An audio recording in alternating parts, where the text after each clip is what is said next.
Hallelujah, आमीन। क्या आप तैयार हैं इसी दौर में, इसी समय के संदेश में, इसी युग की आत्मा में, प्रेजेंस ऑफ माइंड के अंदर में जो मसीह का मन है, चलने के लिए तैयार हैं? आइए अपने सरों को हम झुकाएंगे। जैसा कि प्रभु ने हमें सिखाया है, हम जो कुछ भी करें सब प्रभु यीशु मसीह के नाम से करें, ताकि उसके द्वारा हम पिता का धन्यवाद दे सके और यीशु मसीह की महिमा कर सके। आइए अपने सरों को झुकाएंगे इस शाम की सभा के लिए और अपने सभी भाई बहनों के लिए आप प्रार्थना करेंगे कि परमेश्वर हम सभी को अपने आत्मा से अभिषेक करे। आइए हम प्रार्थना करें।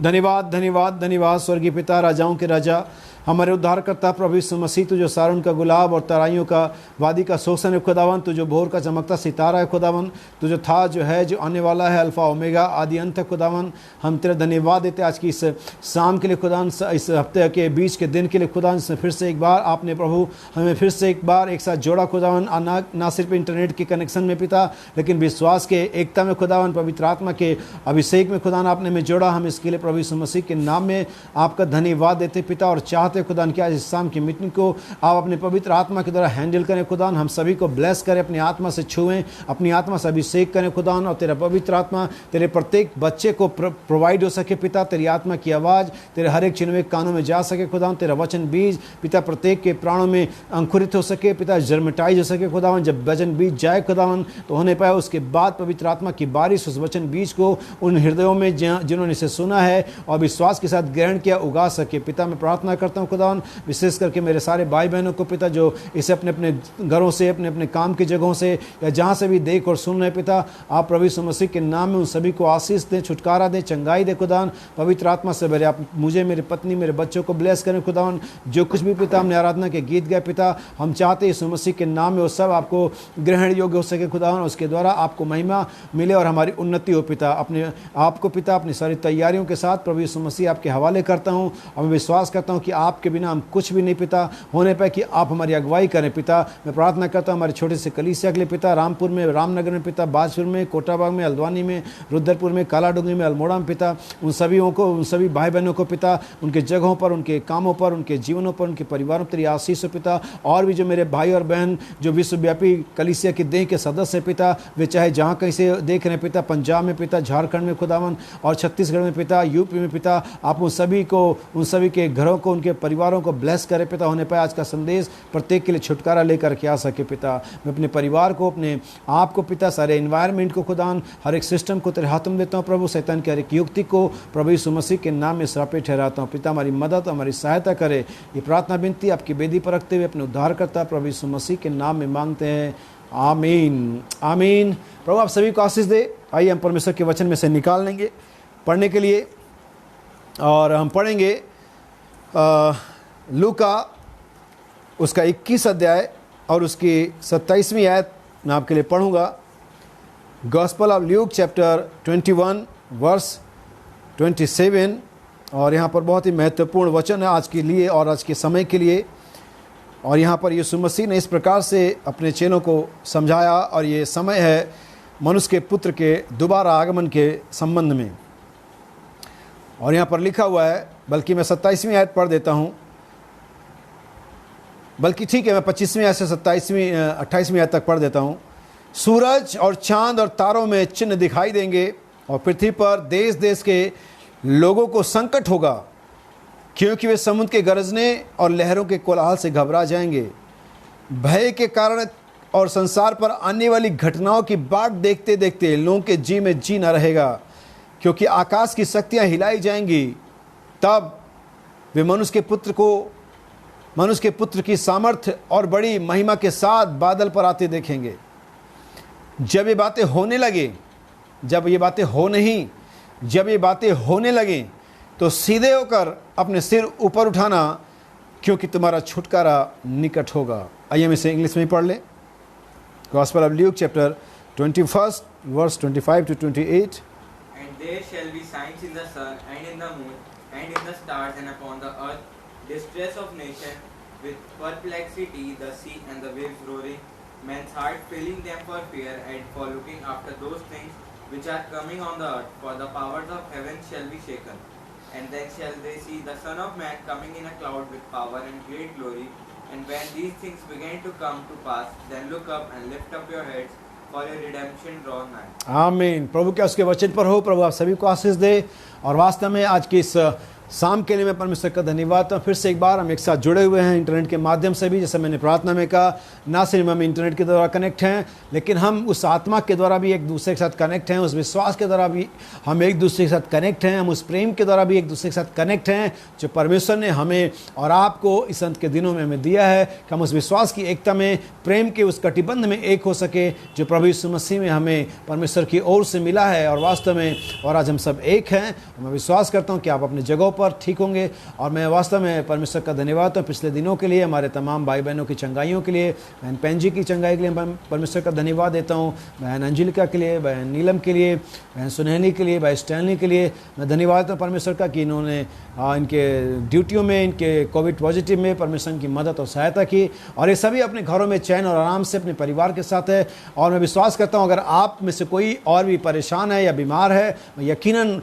विश्वास करता हूँ कि जिस परमेश्वर ने इन सभी को चंगाई दी, जो परमेश्वर तमाम समयों से, युगों से अपने लोगों को चंगा करता है, छुटकारा देता है, वही परमेश्वर शाम आपको भी छुटकारा और चंगाई देगा। और यकीनन अगर आपके पास विश्वास है, आप परमेश्वर को खींच सकते अपने जीवन के अंदर में, और उसके द्वारा उन सारी प्रतिज्ञाओं को जो परमेश्वर के वचन में है आप प्राप्त कर सकते हैं। सो परमेश्वर का धन्यवाद हो आज की शाम के लिए, आपके प्रेम के लिए, आपकी चंगाइयों के लिए मैं परमेश्वर का धन्यवाद देता हूँ, और वास्तव में इस बात के लिए कि परमेश्वर ने मेरी भी सहायता मदद की है। और मैं आपको बताना चाहता हूँ कि चर्च का जो काम है लगभग पूरा हो चुका है, और आज शायद फाइनल वर्क हो जाएगा। और मैं विश्वास करता हूँ कि परमेश्वर आने वाले जो समय है हमें एक अनुग्रह प्रदान करेगा, एक समय देगा कि हम परमेश्वर के भवन में होंगे, और देखिए कि किस तरह से सारी चीज़ें अपने समय पर हो रही हैं। और वास्तव में बाइबल कहती है मनुष्य के मन में बहुत सारी युक्तियाँ होती हैं, बहुत सारे प्लानिंग्स होती है, योजनाएं होती है, लेकिन वही युक्ति स्थिर रहती है जो यहोवा की ओर से आती है, और उसी में हम सबकी भलाई और उसी में हम सबकी अच्छाइयाँ निहित होती है जो परमेश्वर हमारे लिए करता है। सो आज शाम को हम कुछ चीज़ें सीखेंगे, और हम अगर मैं इस शाम को एक शीर्षक देना चाहूँ तो मैं कहूँगा ऊपर की ओर आओ, कम अप, ऊपर की ओर आओ। कहाँ ऊपर की ओर आओ? परमेश्वर की उपस्थिति में। कहाँ ऊपर की ओर आओ? परमेश्वर के आत्मा की एकता में। कहाँ ऊपर की आओ? वचन के प्रकाशन में। कहाँ ऊपर की ओर आओ? विश्वास की योग्यता में। कहाँ ऊपर की ओर आओ? चोटी के पत्थर की ओर। विश्वास से लेकर के चढ़ते हुए हम उस पवित्र आत्मा के स्लॉट तक जाते हैं, और फिर वहाँ पर एक हाथ हमें मिलता है जो हमें उस चोटी के पत्थर के अंदर में जो किंग चैम्बर है, राजा का कक्ष, वहाँ तक हमें खींच लेता है। लेकिन इससे पहले कि हम वहाँ पर जाएं हमें ऊपर आना पड़ेगा। और अगर अभी तक आप विश्वास की सीढ़ियों पर बैठे हुए हैं, अगर अभी तक आप सिर्फ अगर आप सद्गुण या समझ की सीढ़ी पर बैठे हुए हैं, अगर अभी तक सिर्फ संयम और धीरज की सीढ़ी पर बैठे हुए हैं, और ये कहते हुए मैं शराब नहीं पीता और मैं गाली नहीं बकता, मुझे बड़ा संयम है और ये है और वो, अगर आप उसी सीढ़ी पर बैठे हुए हैं, आप वहाँ तक कभी नहीं जाएंगे। क्योंकि जो पवित्र आत्मा का स्थान है जहाँ पर सुसमाचार दूत आपकी मुलाकात राजा से कराता है, वो जगह पवित्र आत्मा का स्थान है जहाँ पर आप राजा के कमरे में चले जाते हैं। अगर आप इन सारे सातों रद्दों में कहीं बैठे हुए हैं, आप यकीनन वहाँ नहीं पहुँच पाएंगे। आपको उस पवित्र आत्मा तक जाना होगा, और इस सातों के बिना पवित्र आत्मा तक नहीं जा सकते हैं। इसलिए आपको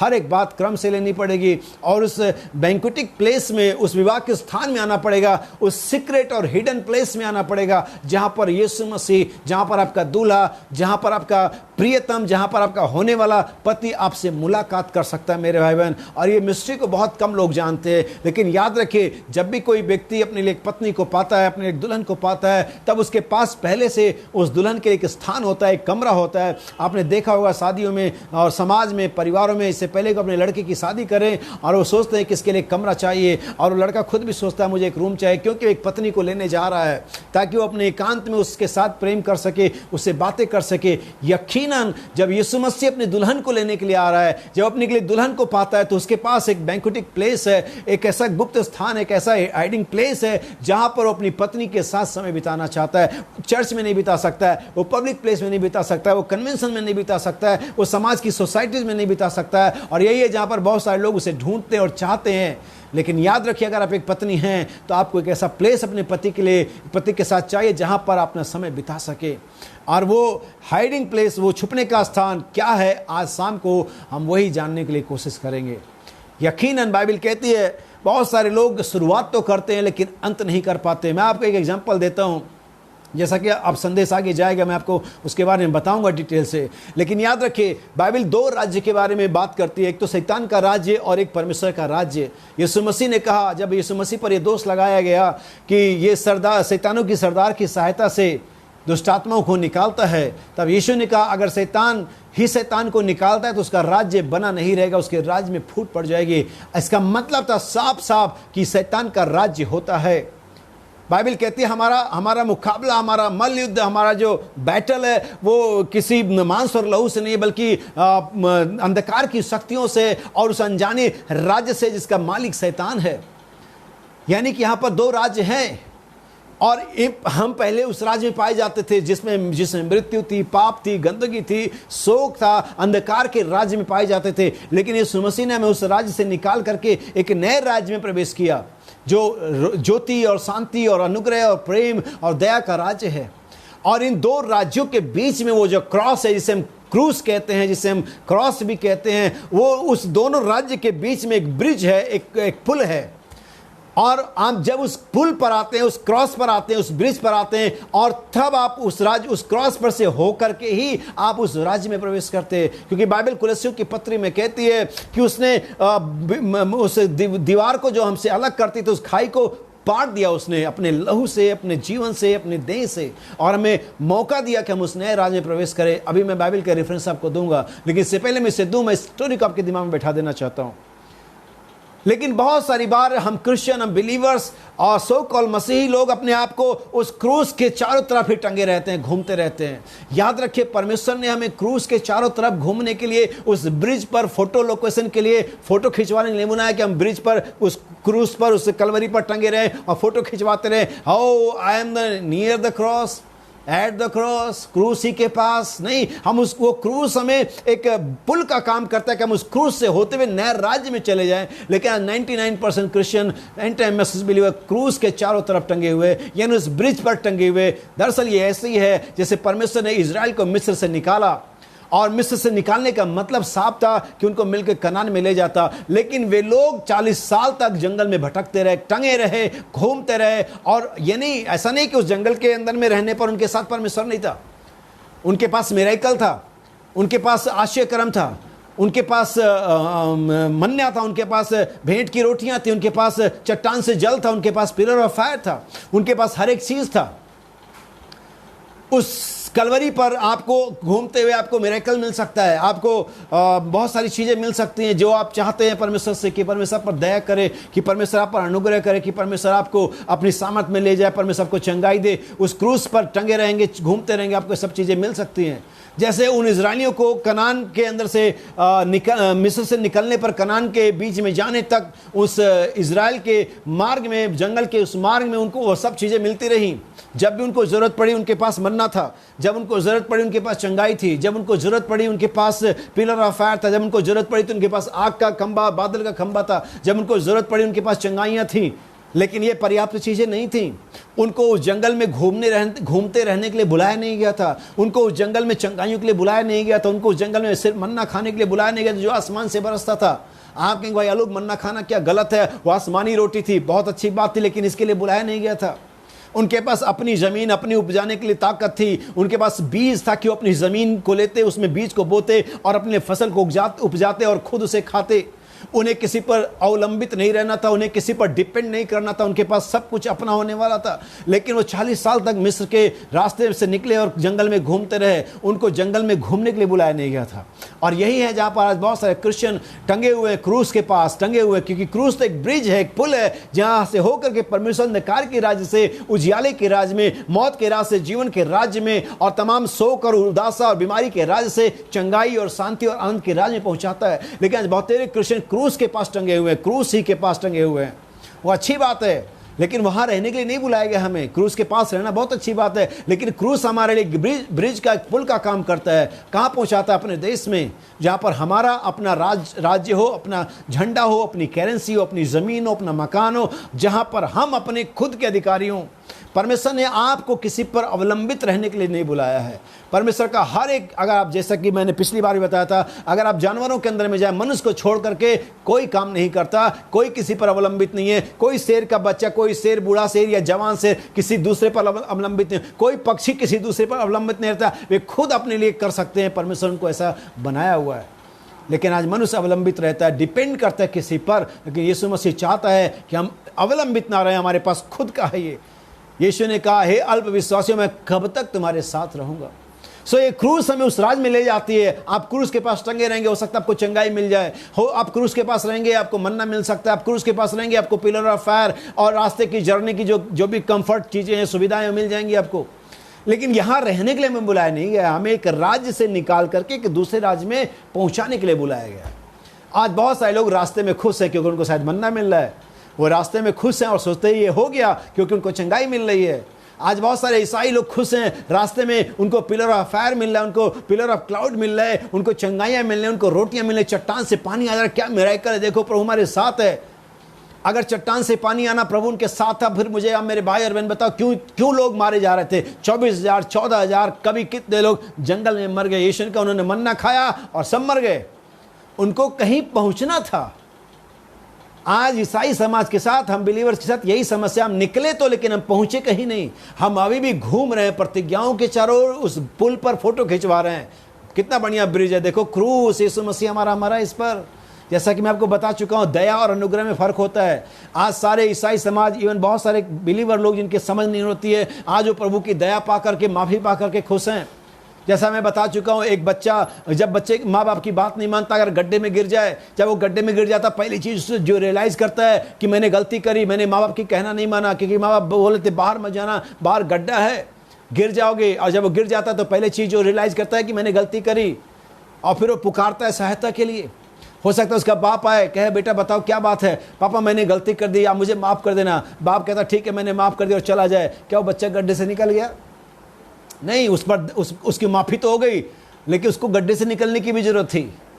आज बहुत सारे ईसाई कहते हैं यीशु मसीह ने, खुदा ने मेरे लिए लहू बहाया, प्रभु ने मेरे पाप को माफ कर दिया। तुम अभी भी पाप में पड़े हुए हो, माफ तो कर दिया उसने। इससे क्या फर्क पड़ा? उस बच्चे को जिसने अपनी बाप से अपनी गलती की माफी मांगी, बाप ने माफ भी कर दिया, लेकिन वो है तो गड्ढे में ही। अनुग्रह तो ये होता है कि उसे गड्ढे में से निकाला जाता है, माफ करने के साथ उसे छुटकारा भी मिलता। लेकिन ईसाई समाज इतने बच्चे बने हैं कि सिर्फ माफी लेकर खुश हो गए। जी गड्ढे में पड़े, पाप के मौत के गड्ढे में पड़े हुए हैं, और सोचते हैं यीशु मसीह ने माफ कर दिया। मुझे भी कोई शक नहीं कि यीशु मसीह ने आपको माफ कर दिया होगा, लेकिन क्या आप गड्ढे में से निकले? क्या आप पाप में से निकले? क्या आप चोरी में से, झूठ में से, व्यभिचार में से, 420 में से, गंदगी में से, हॉलीवुड बॉलीवुड में से निकले आप? नहीं, आपको माफी मिली है, लेकिन आप गड्ढे में पड़े हुए। परमेश्वर ने इजराइल को मिस्र से निकाला, लेकिन वो करान में तो नहीं पहुंच गए। वो जंगल में मन्ना खा रहे थे, रोटी खा रहे थे, चट्टान से पानी पी रहे थे, चंगाइयां मिल रही थी, पीतल का सांप उनके लिए लटका हुआ था, और प्रभु उनको मन्ना खिला रहा था, उनको चंगाई दे रहा था, सब कुछ ठीक था, लेकिन मर गए वहीं पर। यीशु का सब जंगल में मर गए। आप निकले, लेकिन क्या पहुंचे? यीशु मसीह ने एक और दृष्टांत सुनाया था, मेरे भाई ध्यान से सुनना। यीशु ने कहा जब किसी मनुष्य में से कोई दुष्ट आत्मा निकल जाती है तो सूखे स्थानों में चली जाती है, और वापस आकर के क्या पाती है? अगर उस मनुष्य का घर साफ सुथरा है और वहां पर कोई पहरेदार नहीं है, कोई वहां पर बैरिकेटिंग नहीं है, वो दुष्ट आत्मा 7 और दुष्ट आत्माओं को लेकर के आती है, और उस व्यक्ति की हालत पहले से भी ज्यादा बुरी हो जाती है। सो उस व्यक्ति के साथ जिसके में दुष्ट आत्मा निकली, उसको करना क्या था? जैसे ही वो दुष्ट आत्मा निकली, वो खाली स्थान आया, उसे किसी और आत्मा से प्लेस कर दिया जाना था, उसे भर दिया जाना था। अगर वो आत्मा निकलते ही पवित्र आत्मा से भर जाता, तब दुष्ट आत्मा आती तो वहां पर पहले से किसी चीज को ऑक्यूपाई पाती, भरा हुआ पाती, फिर उसके पास कोई प्लेस नहीं होता। आज हम बिलीवर्स के साथ यही प्रॉब्लम है। हमने दुष्ट आत्माएं तो निकलवा दी, हम में से निकल गई, लेकिन हमने उससे पवित्र आत्मा से भरा नहीं, और इसे दुष्ट आत्माएं आ गई, और हम मैसेज में रहते हुए, बपतिस्मा लेते हुए 420 व्यभिचार, झूठ, हर तरह की गंदगी में पड़े हुए, क्योंकि वो 7 और बुरी दुष्ट आत्मा लेकर के आ गई। हमारी हालत पहले से भी ज्यादा चालाकी, 420 और पाप की हो गई जब हम बिलीवर नहीं थे। ऐसा क्यों हुआ? क्योंकि प्लेस नहीं किया गया। जब कोई चीज निकल जाती है तो जल्दी ही उसे अच्छी चीजों से प्लेस कर दिया जाना चाहिए। इसीलिए आज मैं फिर से कहना चाहता हूं, हमें ऊपर आने की जरूरत है। कहां ऊपर आने की? परमेश्वर के प्रकाशन में ऊपर आने की, परमेश्वर की उपस्थिति में ऊपर आने की। याद रखिए, परमेश्वर हमेशा जब किसी को बुलाता है, बात करता है, कुछ रिवील करता है, उसे ऊपर बुलाता है। अगर आप अब्राहम की बात करें, परमेश्वर ने उसे ऊपर बुलाया। अगर आप मूसा की बात करें, परमेश्वर ने उसे ऊपर बुलाया। अगर आप एलिया की बात करें, परमेश्वर ने उसे ऊपर बुलाया। आप जानते हैं, एक बार अहाब के कुछ सैनिक एलिया से मिलने के लिए गए, और बाइबल कहती है, एलिया राजा किताब में पढ़ेंगे आपको मिल जाएगा। एलिया पहाड़ी पर था, और उन्होंने कहा हे परमेश्वर के सेवक नीचे आ। एलिया ने कहा अगर मैं परमेश्वर का सेवक हूं तो मैं नहीं, आग नीचे आएगी। और बाइबल कहती है आग नीचे आए, 50 सैनिक वहां पर सरदार जो सेनापति सहित मारे गए। फिर दूसरी टुकड़ी आई, दूसरा दल आया, दूसरी छावनी आई, उन्होंने कहा हे परमेश्वर के सेवक नीचे आ। उन्होंने कहा अगर मैं परमेश्वर का सेवक हूं तो आग नीचे आएगी, और फिर वे 50 मारे गए। तीसरी जब टुकड़ी आई, कंपनी आई, वो समझदार था, बोला हाँ ये दो जो पहले गए थे परमेश्वर के सेवक को नीचे बुला रहे, मेरे साथ आ, मेरी लेवल में मेरी बराबरी कर, मेरे साथ बैठ, मुझे समझा, मैं भारी हूं, मेरी चापलूसी कर। जैसे नामान सोचता था एलीशा मेरे पास आएगा, हाथ मिलाएगा, मेरे कोड़ के जगह पर हाथ रखेगा और कहेगा परमेश्वर तुझे चंगा करे क्योंकि मैं बड़ा सेनापति हूं, मेरे पास रुपया पैसा ऐसा, पादरी मेरे पास आएगा। नहीं सर, पादरी को इसकी जरूरत नहीं, तुम्हें इसकी जरूरत है। एक बात याद रखना, परमेश्वर तुम्हारे बिना भी परमेश्वर है, लेकिन तुम परमेश्वर के बिना कुछ नहीं हो। हमारे बिना भी परमेश्वर है, लेकिन हम परमेश्वर के बिना कुछ भी नहीं है।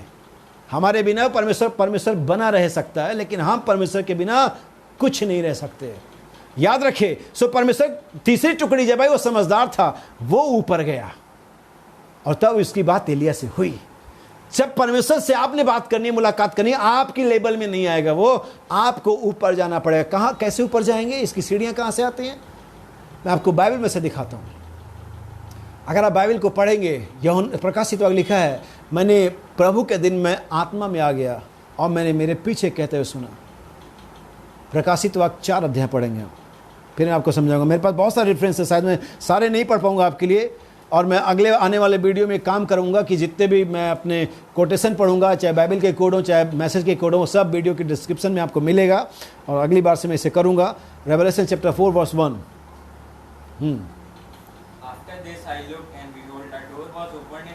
और इसके बाद मैंने मेरे पीछे देखा कि स्वर्ग में एक द्वार खुला हुआ है। याद रखिए, जब लॉकडाउन आया था हर दरवाजा बंद था, हर दरवाजा बंद था, दुनिया के हर दरवाजा, इसे कहते हैं लॉकडाउन, यानी कि हर एक चीज बंद है, but still in heaven door is open.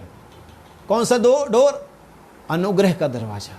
अभी भी उस लॉकडाउन के दौरान भी और आज भी अभी भी स्वर्ग में अनुग्रह का दरवाजा खुला हुआ है। परमेश्वर के स्वर्ग में लॉकडाउन अब भी नहीं लगा, लेकिन मेरे पास आपके लिए खबर है। आप इसे अच्छा भी मान सकते हैं, इस खबर को बुरा भी मान सकते हैं कि एक दिन ये दरवाजा बंद हो जाएगा, तब किसी के पास कोई चांस नहीं होगा। ठीक वैसे ही जैसे एक दिन नूह का दरवाजा जब बंद हो गया, तब किसी के पास कोई चांस नहीं था, लेकिन आज ये दरवाजा जो अनुग्रह का है, जो आप बच सकते हैं, स्वर्ग में आज भी खुला हुआ है। लेकिन मैं कहने जा रहा हूं, एक दिन ये दरवाजा बंद हो जाएगा, फिर चीजें स्थिर हो जाएंगी। जो बाहर है वो बाहर, जो अंदर है वो अंदर। जब लॉकडाउन हुआ 22 मार्च को, जब लॉकडाउन हुआ 23 मार्च की रात में, जब भी लॉकडाउन जो जहां था वहीं फंस गया, अगले सूचना तक।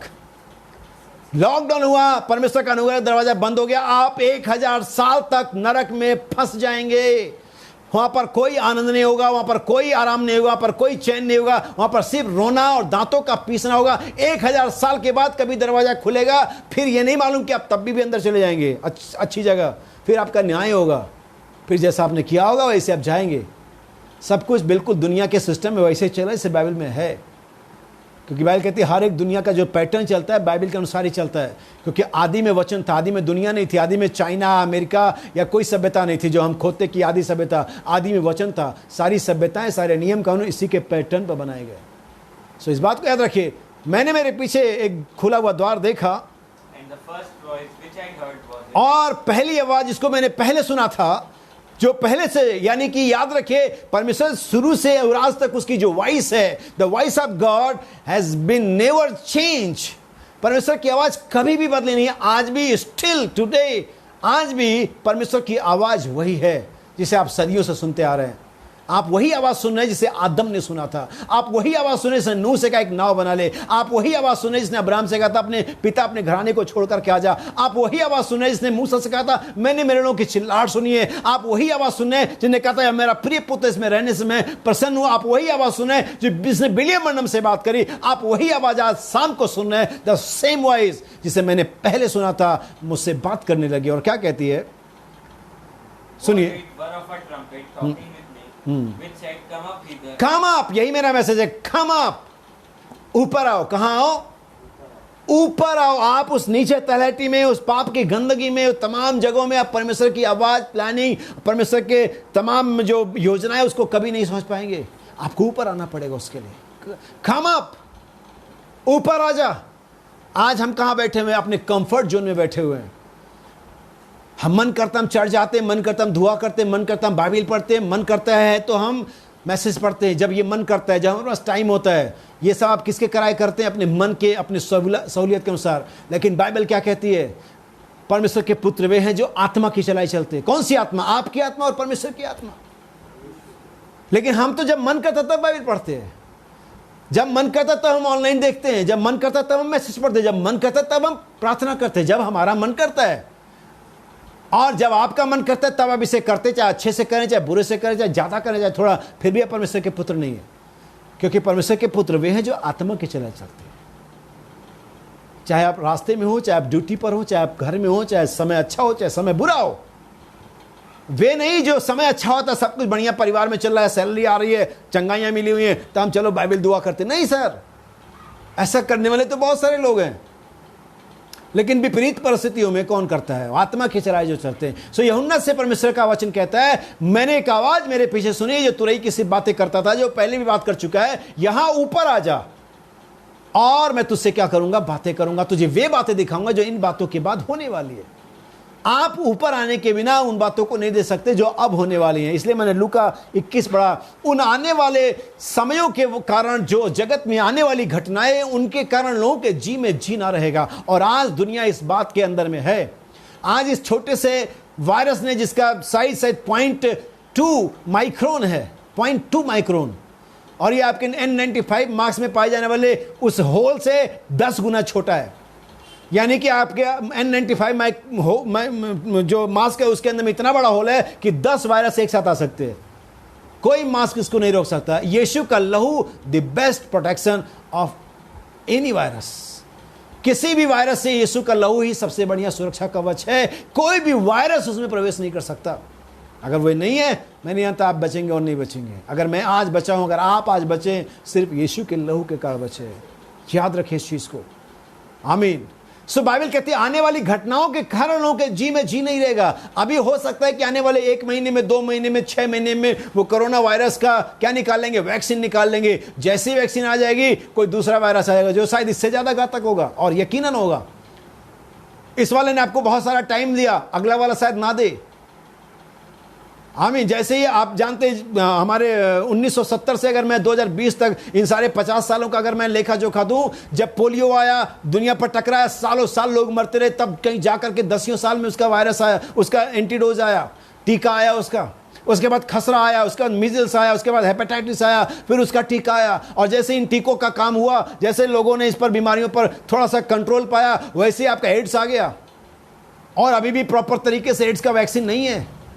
एड्स गया, सार्स आ गया, मर्स आ गया, इबोला आ गया।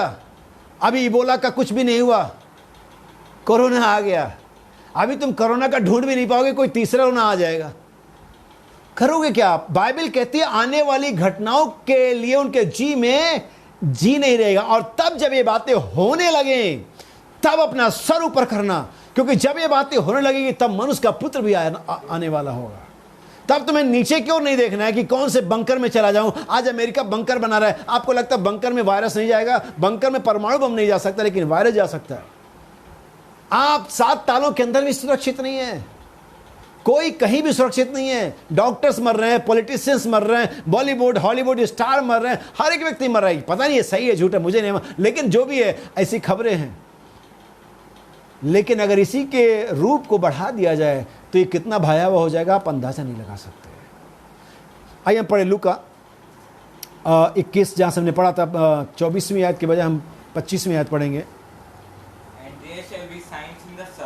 और वहां पर ठीक है, ये 26वीं आयत पढ़ते हैं। और मनुष्य का जो हृदय है वो डर से भर जाएगा। और आज लोग डरे हुए हैं। आप कहेंगे डर खत्म हो रहा है। नहीं सर, कोई डर नहीं खत्म। डर खत्म हो तो मास्क बंद करो, सैनिटाइजर बंद करो, जाओ खोल करके बच्चों को लेकर के। क्यों लोग कह रहे हैं डर नहीं है, डरने की जरूरत नहीं, लेकिन सब डरे हुए हैं। सब डरे हुए हैं। भाई वर्णन बहुत बढ़िया कहानी बताते हैं कि लड़का कब्रिस्तान में सो के जा रहा था। अक्सर जब आप कब्रिस्तान में सो, कितने बड़े कलेजे के हो, आपको थोड़ा सा रोंगटे थोड़े तो खड़े हो ही जाते होंगे। और वो लड़का कब्रिस्तान में होकर जा रहा, सीटी बजा रहा है, ये दिखाने के लिए कि मैं डरा नहीं। तो सीटी क्यों बजा? आराम से जाना। जब तू डरा नहीं हो तो सीटी क्यों बजा रहा है? ये दिखाता है कि आप डरे हुए हैं। आपका एटीट्यूड, आपका माहौल ये दिखाता आप डरे हुए। भले कि मैं डरा हुआ नहीं हूं, लेकिन आप डरे हुए हैं।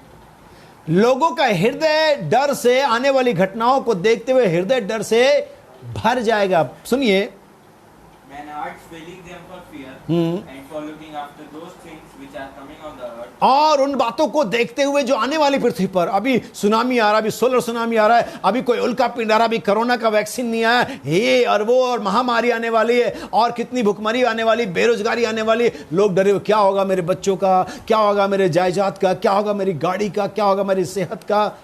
क्या लोग डरे हुए नहीं है? लोग आज कोरोना से डरे तो आज अपनी जॉब से डरे हुए हैं। EMI कैसे जाएगी, मैं खुद डरा हुआ, मेरी EMI कैसे जाएगी कार की। हम सब डरे हुए हैं, लेकिन यकीन है जो मसीह में है, जिन्होंने पवित्र आत्मा पाया है, वहां पर कोई फियर नहीं है। क्योंकि परमेश्वर ने फियर का स्पिरिट, भय का आत्मा नहीं दिया है। परमेश्वर ने हमें प्रेम का, सामर्थ का, पुत्रत्व का आत्मा दिया है, लेपालकपन का आत्मा दिया है। मैं आज डरा हुआ नहीं हूं, क्योंकि मुझे नहीं मालूम कि कल के हाथ में क्या है, मुझे नहीं मालूम, किसी को भी नहीं मालूम। लेकिन मुझे और आपको जो बिलीवर, इनके पास सुपर सेंस है, उनको ये मालूम है कि, उनको ये नहीं मालूम कि कल के हाथ में क्या है, लेकिन उनको ये मालूम है कल किसके हाथ में है। कल मेरे बाप के हाथ में है, कल मेरे यीशु मसीह के हाथ में है। और जो कल्पनाएं वो परमेश्वर मेरे विषय में करता है, सब भली है। सुनिए,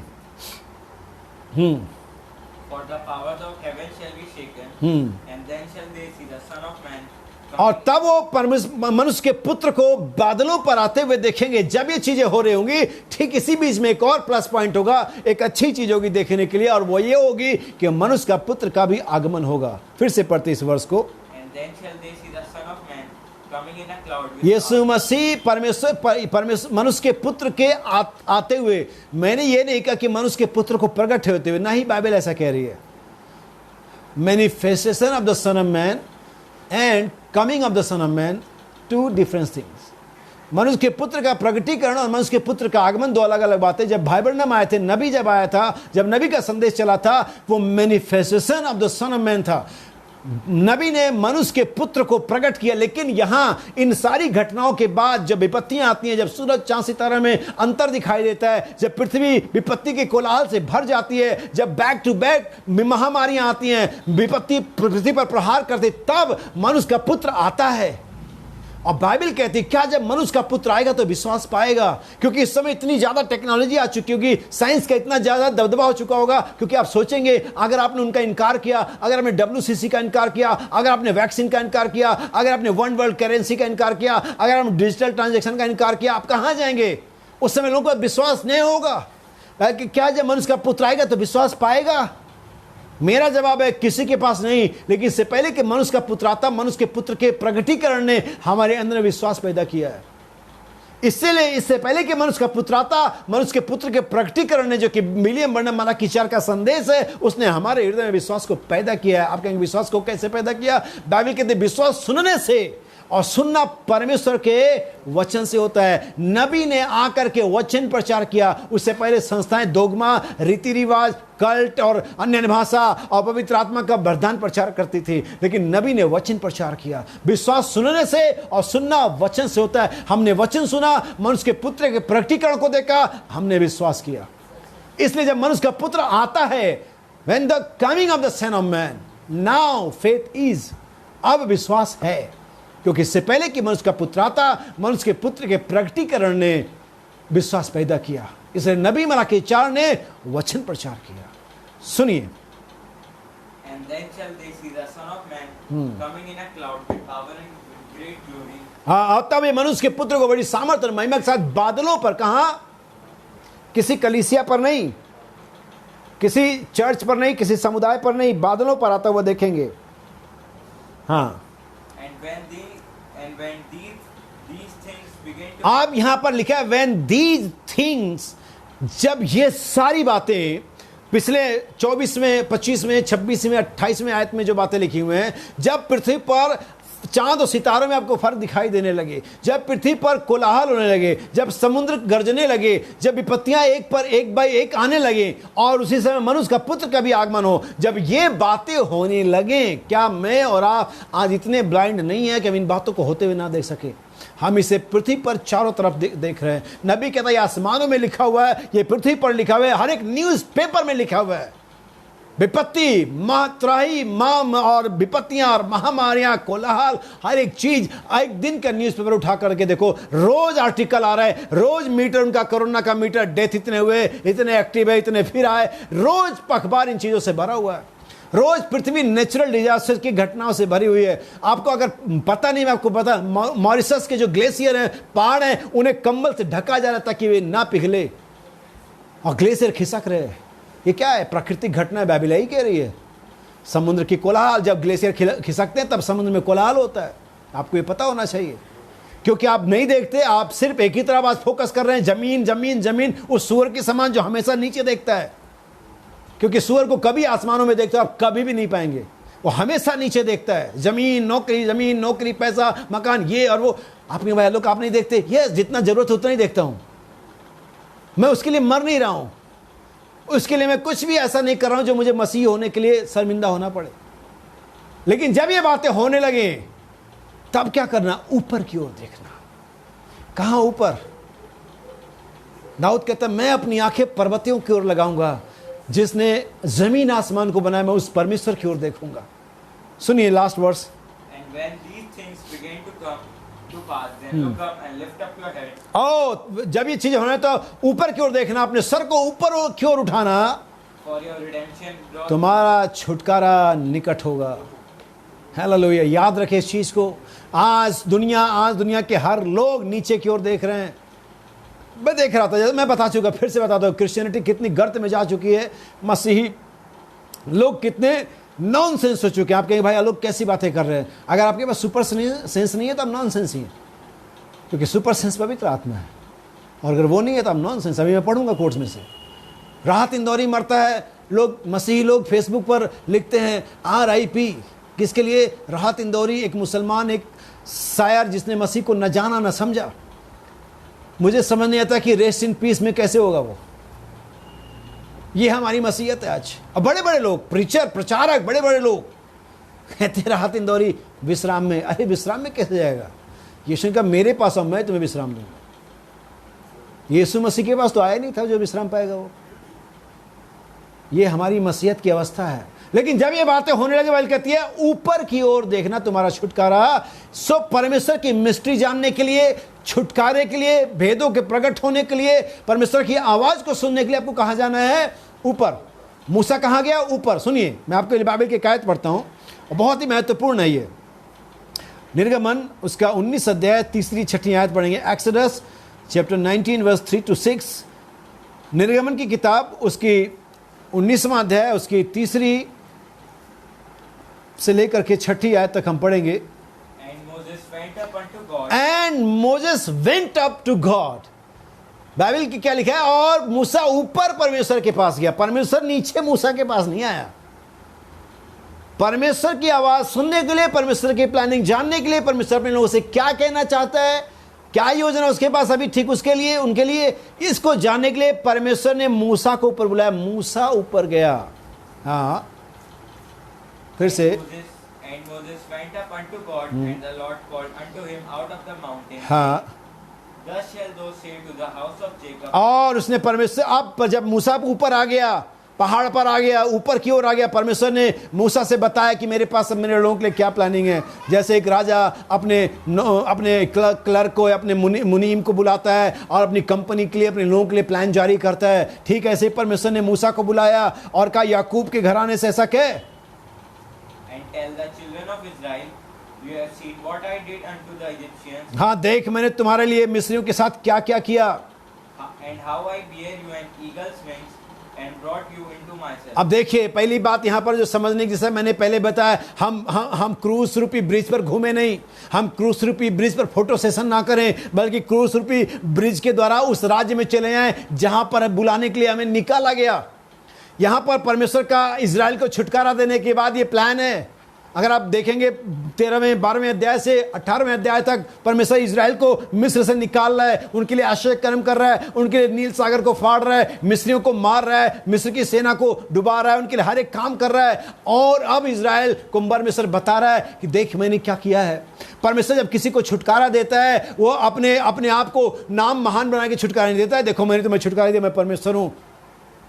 छुटकारा देने के पीछे परमेश्वर की एक प्राइमरी रिक्वायरमेंट होती है, मकसद होता है कि आपको आखिर परमेश्वर ने छुटकारा क्यों दिया।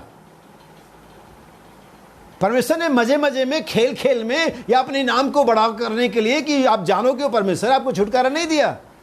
अगर परमेश्वर आपको छुटकारा न दे तब भी उसकी सेहत पर कोई फर्क नहीं पड़ता। अगर मैं हूं, मैं आलोक हूं, मैं किसी की मदद ना करूं, मैं किसी को रोटी ना खिलाऊं, अगर मैं किसी को कुछ भी भला ना करूं, फिर भी मेरे आलोक होने पर कोई किसी को संदेह नहीं हो सकता। ना ही मेरे आलोक होने की चीज पर कोई कमी आ जाएगी। मैं तब भी आलोक रहूंगा, तब भी मैं उस व्यक्ति की तरह रहूंगा जो मैं हूं। लेकिन जब मैं कुछ करता हूं किसी के लिए, तब यहां इसमें किसी कोई योजना होती है, कोई चाहत होती है।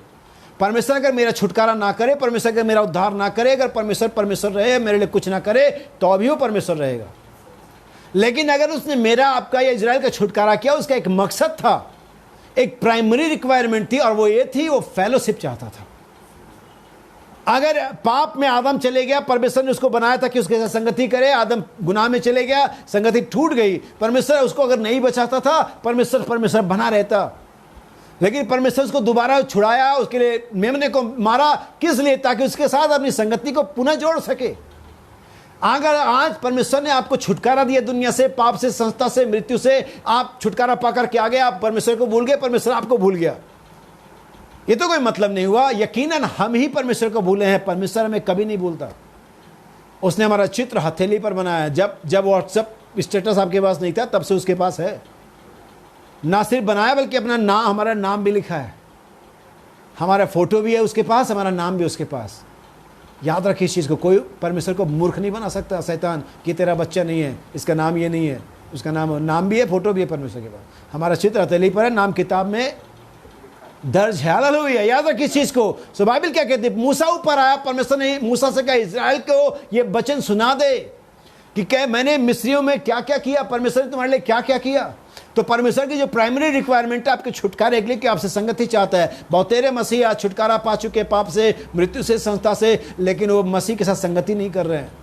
उनकी प्रार्थनाएं, उनका बाइबल रीडिंग, उनका मैसेज रीडिंग, परमेश्वर के लिए काम उनके लाइफ में नहीं है। वो छुटकारा पाए हुए बनेले सांड की तरह, इजरायलियों की तरह मिस्र में से निकल करके जंगलों में घूम रहे हैं, बस, और कुछ नहीं कर रहे हैं।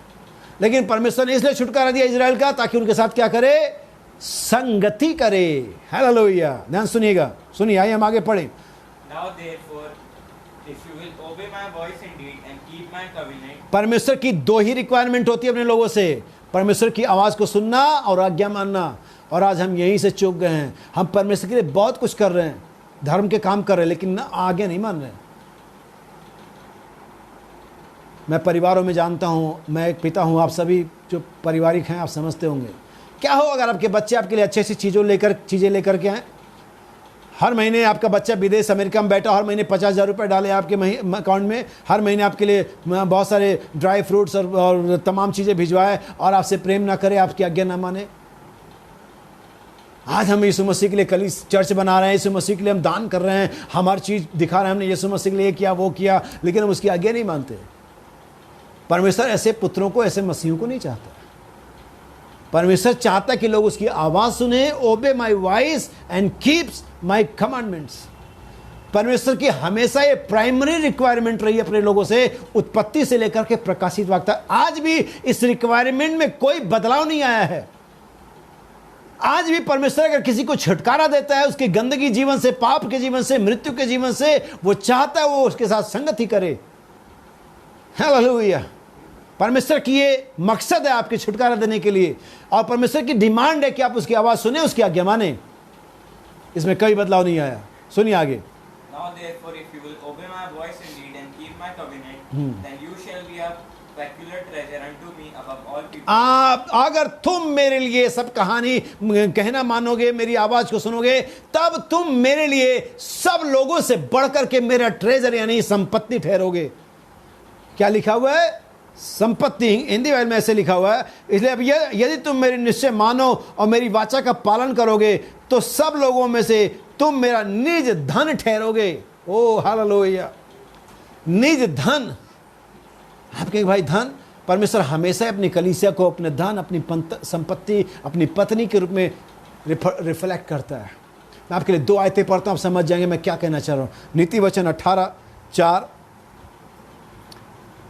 नीति वचन 18:4 और 31:1। सबसे पहले 31:1 पढ़ेंगे। प्रोवर्ब्स चैप्टर 31 वर्स 1 या 10 होगा, ये पढ़ें। Proverbs chapter 31 10। नीति वचन 31:10, ध्यान सुनिए।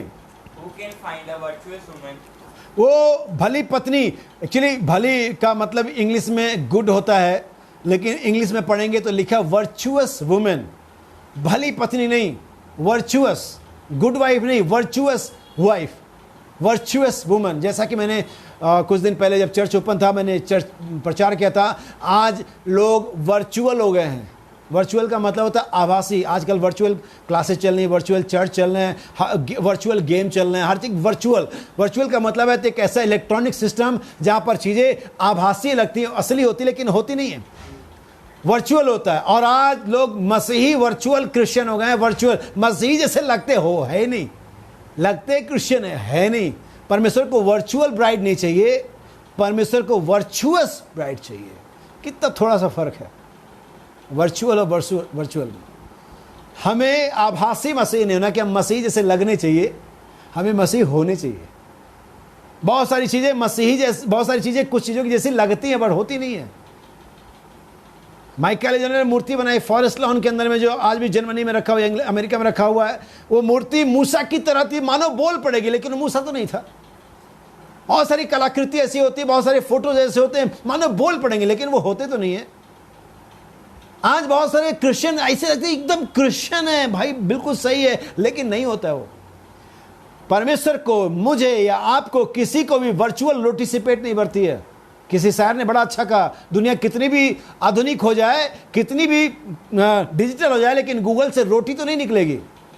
रोटी तो मेहनत और पसीने से निकलेगी, क्योंकि बाइबल में जब उत्पत्ति में ये कर्स, ह्यूमन ये पनिशमेंट मानव को मिल गया कि अब से तू मेहनत के साथ खाया करेगा, इसे कोई डिजिटल करेंसी, डिजिटल इंडिया इसे बदल नहीं सकती। मेहनत के साथ ही रोटी मिलती है।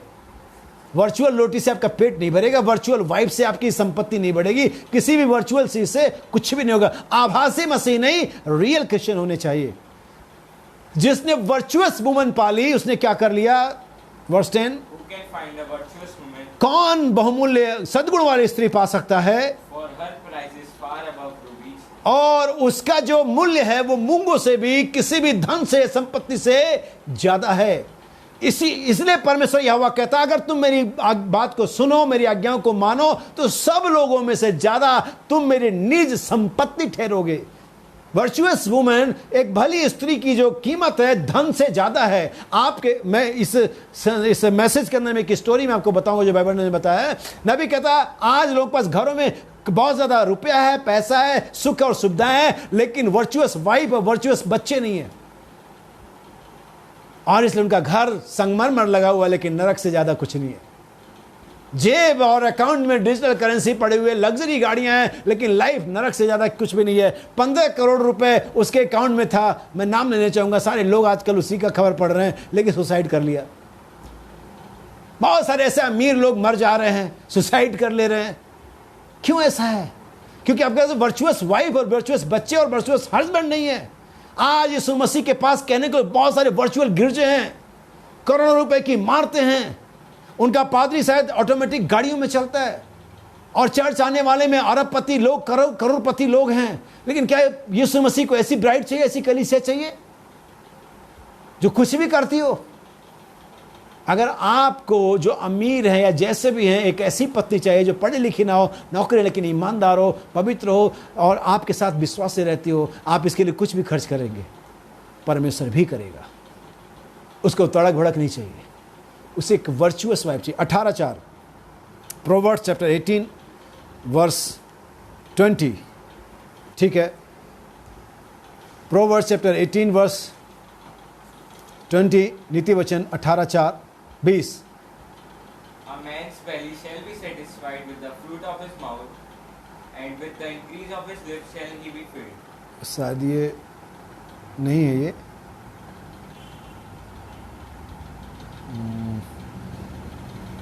ठीक है, 22 है, मुझे माफ करें, नीति वचन 18:22 है ये। Whoso findeth a wife findeth a good thing and obtaineth hallelujah. वह जिसने स्त्री ब्याली उसने उत्तम पदार्थ पा लिया। यानी एक भली स्त्री, एक भली पत्नी का जो वैल्यू है वो एक ट्रेजर है, एक खजाना है। यीशु मसीह के लिए उसके लोग, उसकी प्रजा, उसकी दुल्हन एक खजाना है। कब? जब वो उसकी आज्ञा मानती है, जब वो उसके नियमों पर चलती है, तब ऐसे लोग, ऐसी कलीसिया, ऐसे बेटे और बेटियां परमेश्वर के लिए, यीशु मसीह के लिए खजाना है। और कोई भी अपने खजाने को प्रोटेक्ट करता है, 7 ताले लगा रखता है। आपका गूगल पे अकाउंट में आप कितने पिन लगाते हो, आपका कितने पासवर्ड लगाते हो, क्योंकि आपका खजाना है वहां पर। अगर हम परमेश्वर के वचनों पर चलें, आज्ञाओं को माने, हम क्या बन जाते हैं? हम क्या हो जाते हैं? परमेश्वर का खजाना। तो फिर सोचो, शैतान तुम्हें छू नहीं सकता। कोई बीमारी, कोई परेशानी, कोई स्ट्रेस, कोई तनाव तुम्हें छुएगी नहीं, क्योंकि हम और आप परमेश्वर का खजाना बन जाते हैं। We are treasure of God. एक भली पत्नी अगर एक पति के लिए खजाना है, यकीनन है। नबी संदेश के अंदर में कहता है एक परमेश्वर का, एक कलीसिया में एक होना। नबी कहता है, यहाँ पर मैं इस स्टोरी को बताता हूँ, फिर मैं समाप्त करूंगा। बहुत लंबा संदेश है, किसी दिन और हम इसे देखेंगे। यकीनन नबी कहता है इस संदेश, इस मैसेज के अंदर में 2 गांव के लड़के थे, जिम और जॉन। और वो गांव में ही पले बड़े थे, वो खेतों में ही पले बड़े थे। वो खेतों में ही खेलना और खलिहानों में खेलना और नंगे बदनी और धूल के साथ ही चर्च में चले जाना, चर्च के साथ उन गानों को गाना जो पुराने गाँव के लोग गाते हैं। और समय इनका बीतता चला गया, ये दोनों बड़े हुए और रुपए और कमाने की चाहत में जो लड़का, जो जॉन था, जिम था, वो बाहर चला गया, वो शहर में चला गया। उसने शेयर मार्केट का काम पकड़ा और बहुत सारा पैसा कमाने लगा। और धीरे धीरे वो बहुत ही रिच आदमी बन गया। उसके पास करोड़ों रुपए की बिल्डिंग थी, उसके पास लिमोजिन गाड़ियां थी, उसके पास एक पत्नी थी जो दिन रात क्लबों में दौड़ती थी। और उसने बहुत सारा पैसा कमा लिया, बैंक का प्रेसिडेंट बन गया वो। और एक दिन अपने कमरे में बैठा हुआ था और उसके दिमाग में रिवाइंड होने लगा, मैं क्या था। ये सब कुछ पाने के बाद उसने पाया उसके लाइफ में एक स्पेस है, एक खालीपन है। वो पाया कि उसने अपने छोटे दूसरे मित्र को, जॉन को फोन किया, जॉन तुम्हारा कैसा चल रहा है? उन्होंने कहा मैं बहुत खुश हूँ, तुम्हारी वाइफ वहाँ वो घर में रहती है, तुम वहीं क्या उसी गांव में? हाँ मैं उसी गांव में हूँ, मैं अभी भी संडे को चर्च जाता हूँ, मैं अभी जमीन से जुड़ा हुआ हूँ, मैं बहुत खुश हूँ, मेरी वाइफ बहुत अच्छी है। और यहाँ इसकी वाइफ दिन रात क्लब में जाती थी, अगर रात को पार्टी में गई सुबह तक आई नहीं। आप जानते हैं मेट्रो सिटीज़ में अभी भी, हमारे देश में भी यही होता है, हमारे शहर में भी होता है। हमारे बहुत सारा पैसा है लेकिन हमारे पास पत्नी के लिए समय नहीं है, पत्नी के पास हमारे लिए समय नहीं है, क्योंकि उसके बहुत सारे सर्किल हैं, पतियों के पास बहुत सारे काम हैं, बहुत सारे समुदाय हैं, बहुत सारी सोसाइटीज़ हैं। और तब उसने पाया कि ये सब कुछ मैंने कमाया, ये सब कुछ कहाँ है, इसमें जीवन का मूल्य कहाँ पर है। तब उसने अपने जॉन को फ़ोन किया, क्या जॉन तुम मुझसे मिलने के लिए आ सकते हो? जॉन उसके लिए आता है मिलने, बड़े मुश्किल से उसने थोड़े साफ कपड़े कहीं से जुटाए। उसको मानो तो मेरा दोस्त बहुत अमीर आदमी बन गया है, किसी 5 स्टार या 7 स्टार से महंगा उसका घर है, उसका गेट रिमोट कंट्रोल से खुलता है। और उसने जैसा भी उसके बाद अच्छे से अच्छा हो सकता है वो ट्रेन को पकड़ता है, जॉन से जिम से मिलने जाता है। और जब वो गेट पर जाता है, गेट कीपर कहता है क्या आपके पास विजिटिंग कार्ड है, क्या आपने अपॉइंटमेंट लिया हुआ है? उसने कहा ये कि सब क्या होता है, ये सब मुझे नहीं मालूम कि विजिटिंग कार्ड या अपॉइंटमेंट क्या होता है, मुझे तो जॉन का फ़ोन, जिम का फ़ोन आया था कि मैं मिलने के लिए आया हूँ। और तब उसने जा कर के जॉन, जो भी उसका दोस्त था जॉन, जिम उसको जा कर के बताता है जॉन मिलने के लिए आया है। उसने कहा अच्छा उसको जल्दी अंदर लेकर के आओ। और तब जॉन अंदर जाता है और ये मिलते हैं और ये पुराने जीवन की अपनी बातें करते हैं। ये पूछता है क्या चर्च अभी भी लग रहा है, क्या अभी वो पुराने गीत गाए जाते हैं, क्या तुम लोग अभी भी शाम को खलिहान में इकट्ठे होते हो? कहता हाँ बिल्कुल, मैं बिल्कुल सब कुछ वैसे ही चल रहा है और मैं बहुत अच्छा हो रहा है। और जिम कहता है जॉन मुझे ये सब कुछ चाहिए, मैं अपनी सारी संपत्ति बेच दूंगा, मैं उस सुकून के ज़िंदगी को चाहता हूँ। अपने खिड़की के बाहर ले जाता है और कहता है बाहर जो बड़ा सा बैंक देख रहे हो बोर्ड, मैं उसका प्रेसिडेंट हूँ। ये जो रेड लोड कंपनी है इसमें मेरे $10 लाख का शेयर है, लेकिन इन सब में जीवन की वैल्यू कहीं नहीं है। मैं सब कुछ बेचना चाहूँगा, क्या तुम मुझे वो सब कुछ दे सकते हो?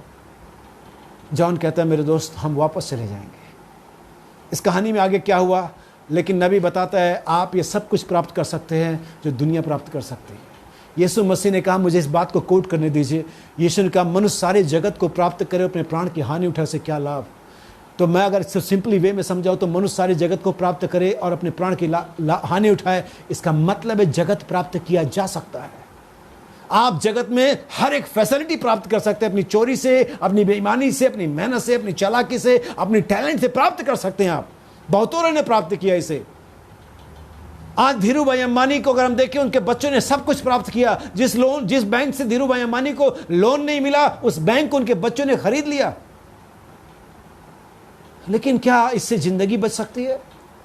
जगत प्राप्त किया जा सकता है, रुपया कमाया जा सकता है, लेकिन जीवन की वैल्यू नहीं कमाई जा सकती है। परमेश्वर की संपत्ति मैं और आप है परमेश्वर के लिए। मैं आगे बढ़ता हूं। नबी कहता है, ध्यान सुनना, मैं इस संदेश को अब क्लोज करूंगा। हाँ, हम पढ़ेंगे, हम वापस आएंगे निर्गमन 19 में और 3 उसकी 6ठी आयत तक पढ़ेंगे।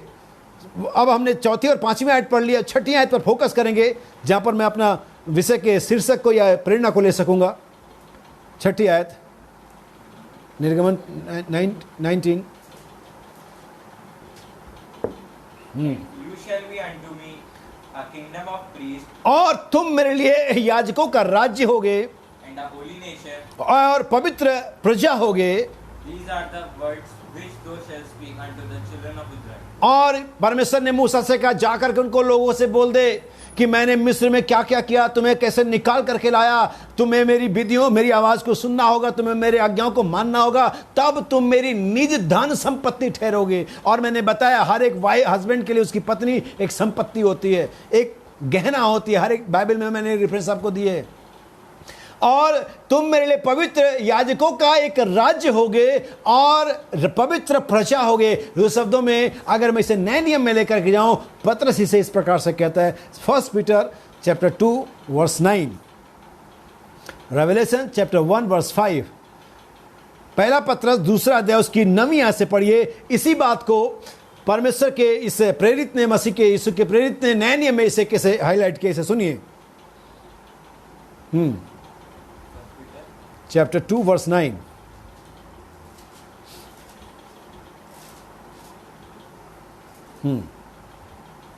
But you are a chosen generation, लेकिन तुम एक चुनी हुई पीढ़ी हो, जैसा कि हमने वहां पढ़ा था, तुम एक चुनी हुई पीढ़ी हो।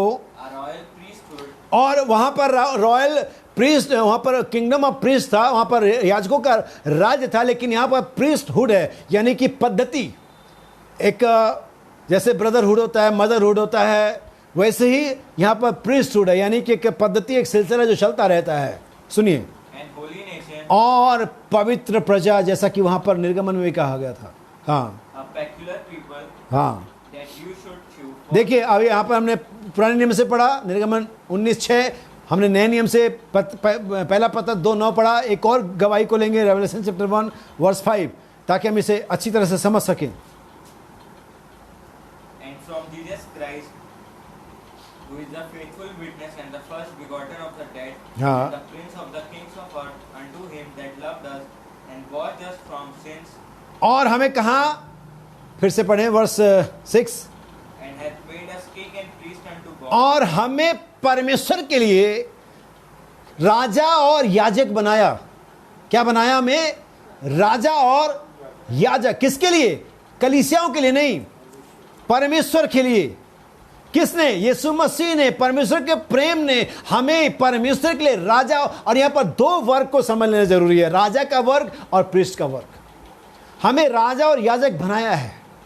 पहली बात तो हमें राजा का वर्ग समझना है। राजा क्या होता है, क्यों होता है?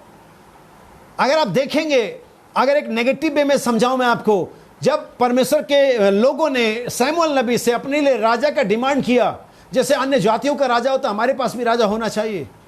दरअसल वे लोग नहीं जानते क्या कर रहे हैं, वो रिप्लेसमेंट था। किसका?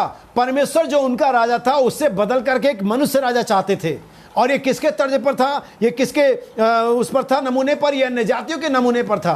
अन्य जातियों के पास राजा होता था, वो उसके आगे चलता था, उसके पीछे पीछे ढोल नगाड़े बजाते थे, जुलूस निकलता था, लोग खूब पार्टी करते थे। और इजराइल चाहता था हम भी ऐसा करें, क्योंकि उनके पास जो राजा था परमेश्वर स्वयं, वो दिखता तो था नहीं, लेकिन ये चाहते थे अन्य जातियों के समान हमारे पास भी एक। और तब जब ये बात सैमुअल नबी परमेश्वर के पास लेकर के जाता है, तब परमेश्वर ने सैमुअल नबी से कहा, जाकर के इजराइलियों को समझा दे कि राजा क्या क्या करेगा। राजा तुम्हारे बच्चों को लेकर के, जवानों को लेकर के कहां डाल देगा? युद्ध के मैदान में डाल देगा। तुम्हारी बेटियों को घर में डाल देगा, तुमसे काम करवाएगा, तुमसे टैक्स लेगा, और इस प्रकार तुम स्वयं अपने ही देश में अपने राजा के गुलाम हो जाओगे। ठीक है, जैसे हम लोग आज है, आप अपने ही देश में अपने ही राजा को चुनते हैं और वही आपसे टैक्स लेता है। हर एक व्यक्ति, इवन भिखारी भी टैक्स देता है। जब एक बिस्किट का डब्बा खरीदता है, जब एक माचिस की डिब्बी खरीदता है, और टैक्स देता है। हालेलुया, इस बात को समझना। और सैमुएल ने समझा दिया कि राजा क्या करे। सो राजा क्या करता है? राजा रूल करता है, इसके लिए राजा होता है। सिस्टम में चीजों को रखता है, इसके लिए राजा होता है। एक आज्ञा निकालता है जिसे सब लोग फॉलो करते हैं, इसके लिए राजा होता है। और परमेश्वर ने हमें क्या बनाया? राजा बनाया। क्या आपके पास सिस्टम है? क्या आप चीजों को कंट्रोल में रखते हैं? अगर आप ऐसा नहीं करते, आप एक सही राजा नहीं है। अगर लोग आपके राज्य में बगावत पे उतर आते हैं, लोग आपसे संतुष्ट नहीं है, अगर लोग आपका कहना नहीं मानते, आप एक सही राजा नहीं है। और अगर आप एक राजा हैं, आप पाप पर राज्य करते हैं। बेविचार, आंखों की अभिलाषा, जीविका का घमंड, शरीर की अभिलाषा आप पर राज्य नहीं करती है। पाप आप पर राज्य नहीं करता। अगर तो आप राजा हैं तो आप इन पर राज्य करते हैं, और अगर तो ये चीजें आप पर राज्य करती हैं तो आप एक राजा नहीं है। आपको एक फर्क बताता हूं। कुलस्सियों की पत्री, पहला कुलस्सियों पहला अध्याय 13वीं आयत, 1 Corinthians chapter 1 verse 13। मैं आपको समझा दूं चीजों को। पहला कुलस्सियों पहला ही है, 1 chapter 1 verse 13। Who had delivered us from the power of darkness? उसने जिसने हमें अंधकार के सिद्धांत से या राज्य से डिलीवर्ड किया, वह जिसने अंधकार के राज्य से डिलीवर्ड किया। ट्रांसफॉर्मेशन है या ट्रांसपोर्टिंग है, यहां से वहां पहुंचा दिया। हम किसी राज्य में थे, अब हम किसी और राज्य में हैं। जैसा अगर मैं कहूं 2014 से पहले कांग्रेस का राज था, अभी बीजेपी का है। ऐसे हमारे लाइफ में पहले हम पाप के, मृत्यु के, अंधकार के राज में पाए जाते थे, लेकिन मसीह ने हमें उसमें से निकाल करके दूसरे राज्य में पहुंचा दिया, जिसमें राजा परमेश्वर स्वयं है, जिसमें शांति और उम्मीदें और चंगाइयां और छुटकारा और अनंत जीवन है। फिर से पढ़ते हैं। Who had delivered us from the power of darkness वो जिसने हमें अंधकार के सामर्थ्य से निकाल करके and had translated us into the हमें पहुंचा दिया कहां पर? us into the kingdom of his dear son. और उसके पुत्र के डियर सन, उसके प्रिय पुत्र के राज में पहुंचा दिया। किसने किया ऐसा? यीशु के लहू ने ऐसा किया। उसने अंधकार के राज्य से निकाल करके, ये बहुत बढ़िया आयत है, कितनी साफ साफ लिखा हुआ है। वह जिसने इजराइल को मिस्र से निकाल करके कनान में पहुंचा दिया, वह जिसने यहूदियों को यहूदी व्यवस्था से और तमाम कर्मों की व्यवस्था से निकाल करके अनुग्रह की व्यवस्था में पहुंचा दिया, वह जिसने हमें संस्थाओं के और पाप के और दोगमाओं के और कलीसियाओं के रीति रिवाज के गुलामी से निकाल करके अनुग्रह के सच्चाई में पहुंचा दिया। उसने हमें डिलीवर्ड किया। इसमें से उसमें हम नौकर थे, इसमें हम राजा हैं। उसमें हम अंधकार के हाकिम के चलाए चलते थे। इट मींस कि हम उस राज्य में नौकर थे, लेकिन आप जानते हैं ना, हम इस राज्य में पहुंचे एक नागरिक नहीं है, इस राज्य के हम राजा हैं। हालेलुया, यही तो अनुग्रह है, यही तो यीशु के लहू ने किया। हम उस राज्य में नौकर थे, बल्कि नौकर से भी ज्यादा बुरे थे, लेकिन इस वाले राज्य में खुद राजा है। परमेश्वर ने ना सिर्फ हमें राज्य को बदला, बल्कि हमें राजा भी बना दिया। और यह संभव कैसे हुआ? ये मोहरों के खुलने के द्वारा। रेवलेशन चैप्टर 5 वर्स 10 वर्स 9 से पढ़ेंगे, तब समझ जाएंगे। काश कि परमेश्वर आपको समझ और संयम की आत्मा दे कि आप मेरे साथ थोड़ा सह सके। सुनिए। And they sung a new song saying, और तब ये नया गीत गाने लगे, Thou art worthy to take the book and to open the ओ हालेलुया, तू इस बात के लिए योग्य हुआ कि मोहरों को तोड़े और उस किताब को ले। for thou was slain and hast redeemed us to God. Redeem us to God, परमेश्वर के लिए छुटकारा दे। कुलस्सियों एक तरह क्या है? वह जिसने हमें अंधकार के सामर्थ्य से छुड़ाया। Redeem us, delivered us, हमें छुड़ाया गया, कहीं से कहीं पहुंचाने के लिए। हमें कहीं से निकाल करके कहीं ट्रांसपोर्ट किया जा रहा है, हमें घुमाया नहीं जा रहा है।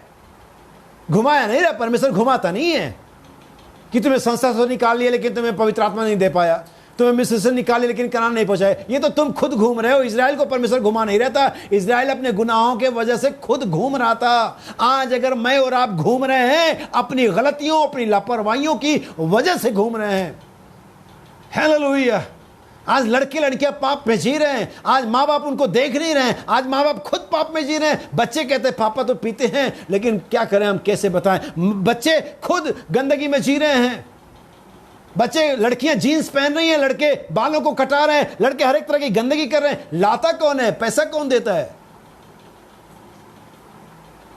हम इसे खुद कर रहे हैं। हम सोचते हैं, मैं कहना चाहूंगा, हम सोचते हैं हमने लोगों को स्टेटस से हाइड किया हुआ, कोई नहीं देख रहा है, यकीनन कोई नहीं देख रहा है। लेकिन एक बात याद रखना मेरे भाई बहन, जवान लड़के लड़कियां, उनके माँ बाप, कि परमेश्वर से कुछ भी छुपा हुआ नहीं है। मैं अभी आपके लिए कोट्स पढ़ूंगा। लेकिन जिसने हमें डिलीवर्ड किया है वहां से, किस लिए किया? फिर से पढ़ते हैं हम इसे, मैं पढ़ता हूं इसे आपके लिए। वे यह नया गीत गाने लगे, तू इस पुस्तक को लेने और इसकी मोहरों को खोलने के योग्य है, क्योंकि तूने बद होकर अपने लहू से हर एक कुल और भाषा और लोग और जाति में से परमेश्वर के लिए लोगों को मोल लिया, घुमाने के लिए नहीं, जंगल में दर्शन कराने नहीं, क्रूस कलवरी ब्रिज पर फोटो सेशन के लिए नहीं, कहीं से लेकर के कहीं पहुंचाने के लिए, पाप के अंधकार के हाकिम के अंदर से लेकर के परमेश्वर के प्रिय पुत्र के में पहुंचाने के लिए लोगों को मोल लिया और उन्हें हमारे परमेश्वर के लिए एक राज्य और याजक बनाया, और पृथ्वी पर राज्य करते हैं, करेंगे नहीं। जब से मोहरें खुल गई, हर एक क्रिश्चियन, हर एक ट्रू क्रिश्चियन, हर एक बॉर्न अगेन क्रिश्चियन आज पाप पर राज्य करता है। लेकिन उस मोहरे के खुलने के बाद भी अगर आप बैप्टाइज हैं, क्रिश्चियन कहलाते हैं, और हर एक प्रकार पाप आप पर राज्य करता है, मुझे कहने देना, अभी आप बदवाई में, आपको एक डिलीवरेंस की जरूरत है। कौन डिलीवरेंस देगा? परमेश्वर का वचन, जिसे तुम अपने जगह में, हृदय में जगह नहीं देते हो। तुम्हारे लिए मैसेज सुनना, ऑनलाइन मीटिंग अटेंड करना, चर्च जाना, प्रार्थना करना, एक मसीही की तरह कपड़े पहनना एक लज्जा की बात जान पड़ती है। शर्म आती तुम्हें लोगों के सामने अपने ढीले कुर्ते को पहनना, कि तुम्हें लोग क्या कहेंगे, कैसी पुराने जमाने की 1905 की। तुम 1905 की नहीं, तुम उससे भी ज्यादा नरक की वो आत्माएं हैं जो सालों साल से सदोम और अमोरा के दिनों से नरक में जल रही हैं, वही आत्माएं बाहर आ गई हैं। तुम उस जमाने के हो। हालेलुया। लोगों को मोल लिया है। जब आपको खरीद लिया जाता है तो अपने नहीं होते हैं। उस राज्य में नौकर थे, इस राज्य में क्या है? मालिक हैं। तो राजा और याजक बनाए। राजा का मतलब रूल करना। पाप अगर आप में रूल कर रहा है, आप नौकर हैं पाप के, दास है पाप के। लेकिन अगर आप पाप पर रूल कर रहे हैं, यू आर अ किंग। दूसरा वहां पर क्या है? याजक। याजक का काम क्या होता है, इसे समझ लेना। इब्रानियों, पहले ठीक है, हमने जहां पतरस की पत्री पढ़ी है उसी को आगे पढ़ेंगे। 5वीं आयत पढ़ेंगे। पहला पतरस 2 अध्याय 5वीं आयत। पहले हमने देख लिया राजा क्या होता है, रूल करने वाला होता है। लेकिन याजक क्या होता है, हम उसे भी जानना जरूरी है। You also, as lively stones, are built up a spiritual house and holy priesthood to offer. And Holi priesthood, पवित्र याजकों का समाज हो। सुनिए, क्या अब याजक क्या करता है? To offer a spiritual sacrifice. बलिदान चढ़ाता है। राजा रूल करता है, प्रीस्ट याजक बलिदान करता है। तुम क्या बलिदान कर रहे हो आज? जो पुराने नियम के याजक थे वो दूसरे जानवरों को बलिदान करते थे, लेकिन नए नियम का याजक, बाइबल कहती है, इसी इब्रानियों की पत्री पढ़ूंगा, अपना ही लहू लेकर के जाता है। तुम दूसरों का पैसा, दूसरों का समय, दूसरों का बलिदान करना चाहते हो। Are you Christian? तुम चाहते हो कि दूसरा जाए, दूसरा बलिदान करे, दूसरा पैसा लगाए, दूसरा मेहनत करे, दूसरा इसे करे। ये पुराने नियम के याजक हैं। हम लेविकेंस के रूल पर, लेवी व्यवस्था के रूल पर याजक नहीं है। हम मिल्कीसिदक की रीति पर याजक हैं, जो अपना ही बलिदान करता है। मैं दूसरे के ऊपर अवलंबित नहीं हूं कि वो ये करे। वो याजक पुराने नियम के होते हैं जो दूसरे पशु का लहू लेकर के जाते हैं, लेकिन नए नियम का याजक अपना ही लहू लेकर के जाता है। हम हर समय, पौलुस कहता है, हर समय घात किए जाते हैं। मेरे भाई और बहन, कहां वचन है, कहां रेवलेशन है? काश कि आप इसे पकड़ सके। हम हर समय घात किए जाते हैं, मानो बद होने वाली भेड़ों की नहीं, ना कि दूसरों को घात करते। भाई आप कर दो, नो सर। नए नियम का याजक अपना बलिदान करता है। याजक का मतलब बलिदान करने वाला, सेक्रीफाई करने वाला। पढ़ेंगे Hebrews chapter 5 verse 1। Hebrews chapter 5 verse 1, इब्रानियों 5:1, इब्रानियों 7:26। For every high priest taken from among men is ordained for man in things pertaining to God, that he may offer both gifts and sacrifices. किस लिए जाते थे? ताकि लोगों के लिए बलिदान चढ़ाएं। Revelation every chapter 7 verse 20, 21, 26 For such a high priest, सुनिए। हाँ, for such an high priest became us, who is holy, harmless, undefiled, separate. देखिए, अतः एक ऐसा याजक हमारे योग्य था। पहली बात, जो नए नियम का याजक या प्रीस्टहुड है, याजक पद्धति है, वो पुराने नियम से अलग है। पुराने नियम की याजक पद्धति ऐसी नहीं जैसे नए नियम की है। हालेलुया। सुनिए फिर से। For such an high priest became us, who is holy, harmless, undefiled, separate, पहली बात, पवित्र, निष्कपट और निर्मल। separate from sinners, कैसा हो? पापियों से अलग हो। and made अगर रुक बस करेंगे, पहला नए नियम के हाई प्रीस्ट जो प्रीस्टहुड है, उसका एक रिक्वायरमेंट है कि वो पापियों से अलग हो। किसी भी याजक का, किसी भी प्रीस्ट का एक प्रीस्टहुड है, एक प्रिंसिपल है कि वो पापियों से अलग हो। वहाँ महायाजक लोगों के साथ संगति नहीं करता था, वहाँ महायाजक समाज में नहीं जाता था। नबी कहता है pastor is a isolated person. आपके भैया लोग, क्या आप नहीं है? वी आर प्रीस्टहुड, राजा और याजक बनाया मैं ही नहीं, आप भी हैं। और अगर आप सोचते हैं कि आपका छुटकारा मिला है, मोहरें खोल दी गई हैं और आपको राजा और याजक बनाया गया है, तो आपको पापियों की संगति से अलग रहना चाहिए। पापियों से अलग होता है याजक। आप तो खुद ही हैं। इसका मतलब है हमारा डिलीवरेंस नहीं हुआ है, हमारा छुटकारा नहीं हुआ है। हालेलुया। मैं आपके लिए कुछ आयते कुछ कोट्स पढ़ूंगा, उसके बाद मैं समाप्त करूंगा। नबी कहता है, ध्यान सुनना, एक याजक बलिदान चढ़ाने वाला होता है। और आज इन सब के लिए जिसके बारे में आज शाम को मैं बात कर रहा हूं, पवित्र आत्मा की जरूरत है। कौन इसे इस मार्ग में लेकर के जाता है? पवित्र आत्मा। कौन मूसा को ऊपर लेकर गया? पवित्र आत्मा। कौन एलिया को ऊपर लेकर गया? पवित्र आत्मा। कौन आत्मा के सिखाए पहाड़ी पर गया? यीशु मसीह को कौन लेकर गया? पवित्र आत्मा। योना को कौन ऊपर लेकर गया? पवित्र आत्मा। बिलेम को कौन लेकर गया? पवित्र आत्मा। आपको कौन लेकर के जाएगा? पवित्र आत्मा। बिना पवित्र आत्मा के आप ऊपर नहीं जा सकते, क्योंकि जब ऊपर जाते हैं कई चीज़ें होती हैं। अगर आप नेचुरल वे में पहाड़ की चढ़ाइयाँ पर जाएं, अगर आप ऊपर जाएं तो सबसे पहले आपकी ब्रीथ कम होने लगती है, ऑक्सीजन की कमी होने लगती है, और आपको बहुत मेहनत पड़ता है ऊपर जाने के लिए, क्योंकि नीचे की जो ग्रेविटी है उससे आपको खींचती है। इसलिए जब आप ऊपर जाते हैं, जब आप मसीह के साथ जाने का शुरुआत करते हैं, कोशिश करते हैं, पृथ्वी, माँ बाप, भाई बहन, पत्नी, समाज की चिंताएं, दुनिया का सब लोभ आपको खींचता है और आपको लगता है जिंदगी बड़ी कठिन हो गई, ब्रीथिंग कम हो जाती है, ऑक्सीजन कम हो जाता है। अगर फिजिकल ऐसा होता है, यकीनन आत्मिक में भी ऐसा होता है। जब आप परमेश्वर की ओर बढ़ने का कोशिश करते हैं, हर एक व्यक्ति आपका विरोधी हो जाता है, लेकिन आप बढ़ते रहिए। परमेश्वर वहाँ पर आपके लिए खड़ा हुआ है। नबी संदेश में कहता है, पेज नंबर 21, 25, 28 और 29, एक परमेश्वर का एक कलीसिया में एक होना। एक परमेश्वर का एक कलीसिया में एक होना, पेज नंबर 21, पैराग्राफ 76 और आगे पढ़ता हूं मैं। पवित्र शास्त्र कहता है, वे सब जिन्होंने परमेश्वर की छाप ग्रहण नहीं की है, उन पर पशु की छाप है।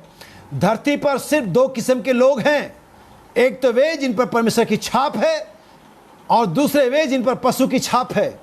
और जिन्होंने परमेश्वर की छाप ग्रहण नहीं करी है, उस पशु की छाप, उन पर पशु की छाप है, यह नहीं कि वे लेंगे। बहुत सारे बिलीवर कह रहे हैं या सोच रहे हैं, जब वो 666 आएगा मैं नहीं लूंगा, मैं मर जाऊंगा।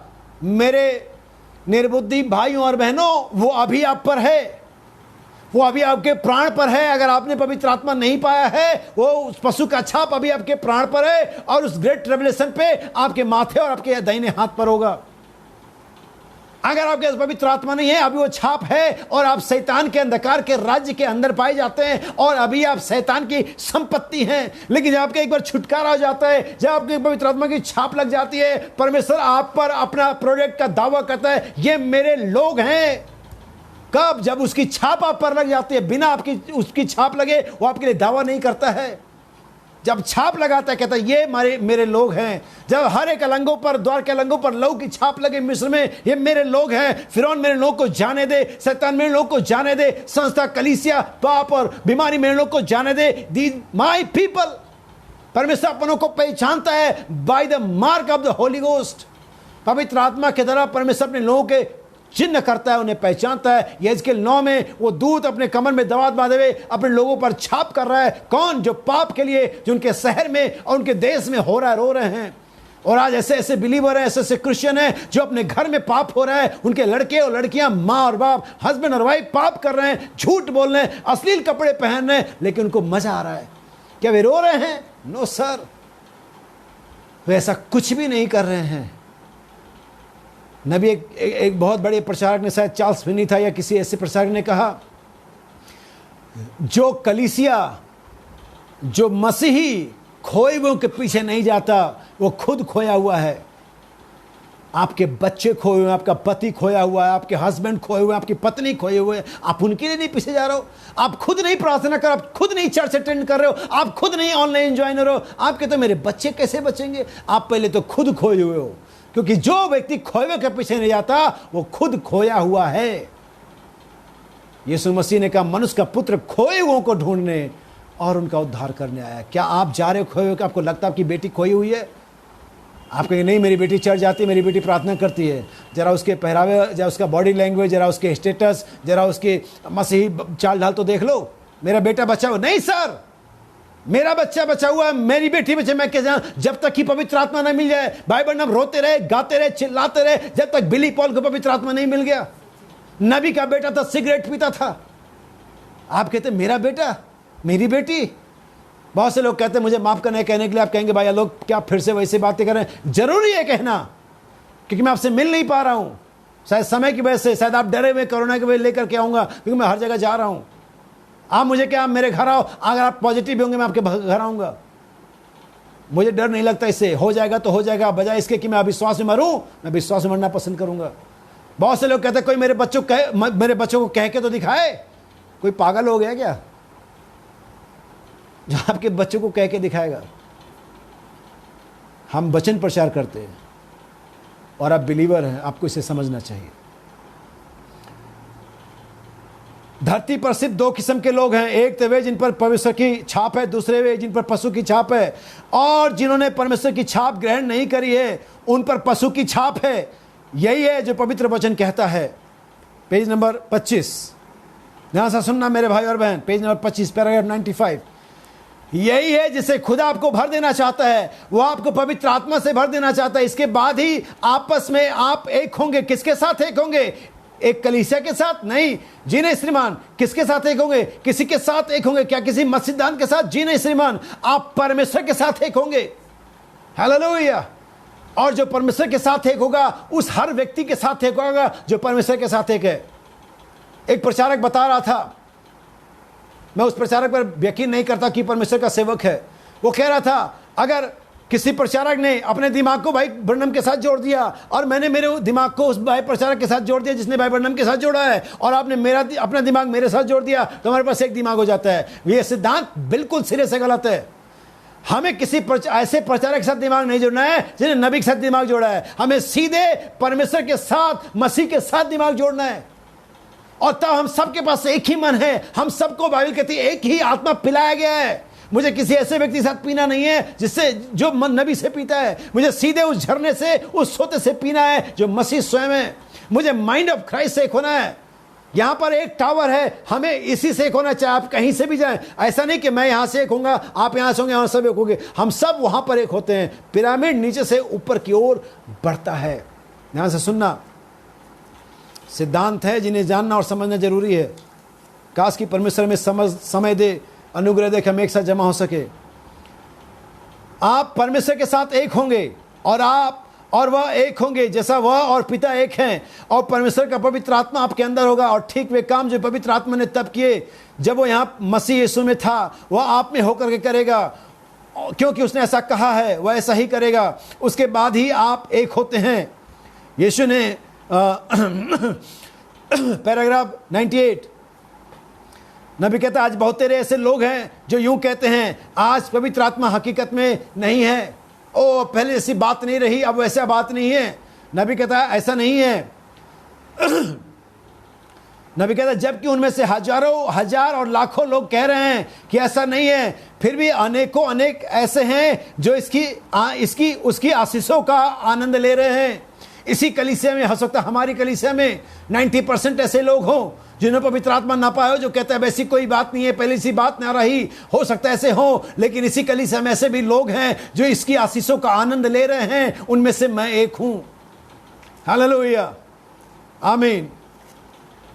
इसकी आशीषों का आनंद ले रहे हैं। ये अधिकतर गरीब निर्धन लोग हैं, दुनिया के ठुकराए हुए तिरस्कृत लोग हैं, जिनको शायद फैशन से मतलब नहीं है, जिनको समाज क्या कह रहा है उससे मतलब नहीं है, क्योंकि हम समाज के लिए गूंगे और बहरे हैं।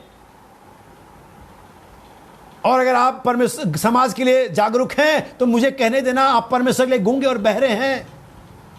हालेलुया, क्योंकि आप सबके लिए अपनी कान नहीं खोले रख सकते।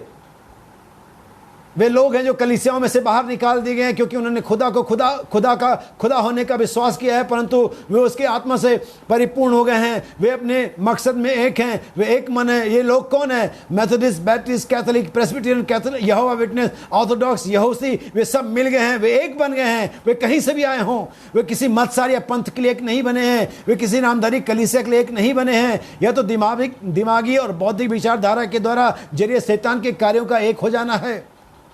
नबी कहता आगे, परंतु पवित्र आत्मा के कामों का किया जाना परमेश्वर के राज्य का होना आपके अंदर है। अगर पवित्र आत्मा आपके जीवन में काम कर रहा है, परमेश्वर का राज्य आपके अंदर में है। परमेश्वर अपना सिंहासन आपके हृदय में अपने नियंत्रण कक्ष में लगा रहा है। वह आपकी भावनाओं, इमोशंस, आवेशों को काबू में करता है। यही है जहां पर बहुत सारे बिलीवर इमोशन के अंदर बह जाते हैं, थॉट्स आते हैं, कल्पनाएं आती हैं, और आपकी ताकतों को काबू में रखता है, आपके विचारों को काबू में रखता है, और आप उसके संग प्रेम में और सहभागिता में एक बना देता है। और परमेश्वर आपको प्रेम से भरता है, वो आपको सामर्थ्य से भरता है, वो आपको आत्मा से भरता है, वो आपको दिव्य अलौकिक स्वभाव से भरता है, वो आपके शारीरिक दुनियावी स्वभाव को अपने स्वभाव में बदलता है। इसके बाद ऐसा होता है कि आप मसीह यीशु में नई सृष्टि बन जाते हैं। हालेलुया। बस 2 कोड और पढ़ूंगा। Page number 28, paragraph 110। हालेलुया। परमेश्वर का सिंहासन इंसान के दिल में होता है, वहीं हम एक बनते हैं। एक ही उद्देश्य, एक ही उपलब्धि। जब आपका उद्देश्य परमेश्वर का उद्देश्य बन जाता है, या परमेश्वर का उद्देश्य आपका उद्देश्य बन जाता है, परमेश्वर का अचीवमेंट, परमेश्वर की उपलब्धि आपकी अचीवमेंट, आपकी उपलब्धि बन जाती है, तब आप और वो एक होते हैं। परमेश्वर की अचीवमेंट क्या है? परमेश्वर की उपलब्धि क्या है? परमेश्वर क्या उपलब्ध करना चाहता है इस जगत में? कलीसिया जो उसके लहू से छुड़ाई गई हो, जहां पर उसका आत्मा आजादी से विचरण कर सके, परमेश्वर का यह अचीवमेंट है। परमेश्वर का अचीवमेंट की दुनिया के अंदर में पाप में पाए जाने वाले उसके लोगों का छुटकारा है। क्या आपका भी यही है? आप कहते हैं मुझे क्या फर्क पड़ता है, कलीसिया में कुछ भी होता है, कहते हैं अरे मुझे क्या फर्क पड़ता है। आज अगर आप कलीसिया के किसी भी बात में इन्वॉल्व नहीं है, मुझे कहने देना, you are a tourist in the church. आप इस कलीसिया में एक मेहमानवाजी के सैलानी के तौर पर आते हैं, क्योंकि आपको कोई मतलब ही नहीं है। जैसे लोग नैनीताल में जाते हैं, नैनीताल में टैक्स कितना है, नैनीताल में पानी आता है नहीं आता है, नैनीताल में नगर पालिका सफाई करती नहीं करती है, उन सैलानियों को कोई मतलब नहीं है, क्योंकि आज है और कल नहीं होंगे। लेकिन जो वहां के स्थायी सदस्य हैं, उनको इससे मतलब होती है, वो वहां पर धरना प्रदर्शन करते हैं। यही से कलीसिया के अंदर में ऐसे ऐसे लोग हैं जिन्हें कोई मतलब नहीं कलीसिया में क्या हो रहा है। कहते हैं मैं क्रिश्चियन है, मैं बिलीवर, सेम ऑन यू। शर्म आनी चाहिए आपको। टूरिस्टर्स, आप मसीह की देह के सदस्य नहीं है, यू आर ए टूरिस्टर। हालेलुया। हाँ, एक ही उपलब्धि। Page number 29, paragraph 113। मित्रों, यह वह समय है जब स्त्री और पुरुष इस हकीकत के लिए जाग जाएं। अवेक हिम, उन्हें जगाओ। हमें एक होना है। किसमें? One body, one revelation, one faith, one Lord, one baptism. Hallelujah. लेकिन आज किसी का मकसद कुछ है, किसी का मकसद कुछ है। एज ए चर्च आपका मकसद एक है और नहीं है। आप नौकरी क्या करना चाहते हैं, पढ़ाई क्या करना चाहते हैं, कपड़ा क्या पहनेंगे, हो सकता है इसमें आपका मकसद मेरा मकसद अलग हो, लेकिन एज ए चर्च मेंबर क्या हमारा मकसद एक है? पता नहीं। मित्रों, ये वह समय है जब स्त्री और पुरुष इस हकीकत के लिए जाग जाएं कि हमें एक होना चाहते हैं। यीशु ने प्रार्थना करी थी, हम एक हों, वैसे एक हों जैसे वह परमेश्वर के साथ एक था। परमेश्वर उसके अंदर अंदर था और हम मसीह के साथ तभी होते हैं जब मसीह को अपने अंदर में आने देते हैं। परंतु यही एक तरीका है जो हम ऐसा कर सकते हैं, अपने हृदय के नियंत्रण कक्ष को अपने काबू में कर ले, तभी हम एक बनते हैं। जब आपके हृदय के कंट्रोल रूम में यीशु मसीह का आधिपत्य होता है तभी आप उसके साथ एक होते हैं। जब तक आपकी मम्मी, आपके पापा, आपके भाई, आपके परिवार आपको चलाते हैं, आप एक नहीं होते। सुनिए आखिरी कोड, पेज नंबर 30, पैराग्राफ 118। परंतु जो उस इंसान उस प्रकार की जिंदगी में जीता है, उसमें कोई शांति नहीं होती है पवित्र आत्मा के बिना। पाप में दिल में कोई शांति नहीं होती है, बेचैन हृदय को चैन नहीं मिलता है। यदि कोई इंसान शराब पीता है और उसे जिंदगी कहता है और सोचता है उसका एक बढ़िया समय चल रहा है, तो बस ये उसके खालीपन को दर्शाता है। जैसे उस लड़का जो सीटी बजाता है कब्रिस्तान से आता है, ये उसके डर को दर्शाता है। अगर आप मसीह के साथ नहीं हैं, अगर आपने पवित्र आत्मा नहीं पाया है, अगर आप चर्च के मसीह के अचीवमेंट के साथ नहीं हैं और आप सोचते हैं आपका बढ़िया चल रहा है, ये सिर्फ दिखाता है कहीं खालीपन है।